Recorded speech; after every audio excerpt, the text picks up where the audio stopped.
Hindi maitago ang saya at kagalakan sa mukha ng mga kababayan natin sa bayan ng poblasyon Isla ng Calayan, Cagayan dahil sa kauna-unahang pagkakataon, ang Philippine Navy ay nagsagawa ng CMO from the Sea na may temang Panagkaykaysaken, Panagtitinulong, Panagsapnati, Tulong iti Isla ti Calayan na ginanap sa kanilang lugar nito lamang ika-26 hanggang ika-27 ng Marso taong kasalukuyan.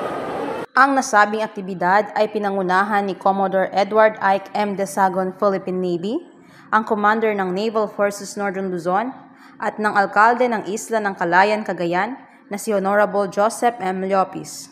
Sa unang araw ng aktibidad ay naganap ang medical check-up, dental extraction, supplemental feeding activity, distribution of sports equipment, distributions of wheelchair, distribution of school supplies, at distribution of McDonald's toys and vitamins sa mga bata. May kabuuang 800 na individual ang nakinabang sa nasabing aktibidad mula sa barangay ng poblasyon, Isla ng Calayan, Cagayan.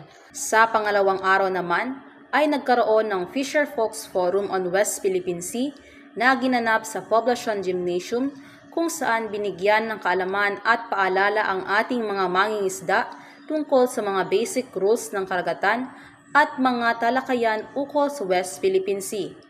Kasama ang mga partner agencies tulad ng Municipal Agriculture Office, PNP Maritime Calayan, Philippine Coast Guard Substation Calayan, PNP Calayan at JUGS NFNL na nagsilbing lecturer sa nasabing aktibidad. Nakatanggap naman ang 250 na mangingisda ng sweatshirt, solar lamps at pagkain gaya ng loaf bread, bottled water at noodles. Samantala, nakatanggap din ang mga kabataan ng tsinelas, loaf bread at bottled water. Naging matagumpay ang nasabing aktibidad dahil na rin sa tulong at suporta na ibinahagi ng ating partner stakeholders mula sa Pacific La Union, Makati Medical Center Foundation, Juan Meralco Foundation, Rotary Club of San Fernando La Union, Love Radio Action Radio, Gardenia, Alagang Unilab, ITRMC, ACDI Tugigaraw, AMSLAY Tugigaraw, PNSLAY La Union, at APSLAY La Union.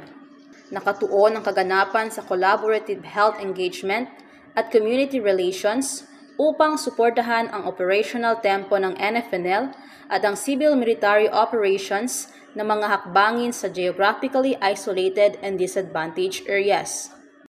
Mula rito sa Isla ng Calayan, Cagayan, ako ang inyong ka-Navy, Apprentice Seaman Journalist Bri Miguel Ariola, Philippine Navy, na gumulat para sa Oras ng Mandaragat at Mandirigma.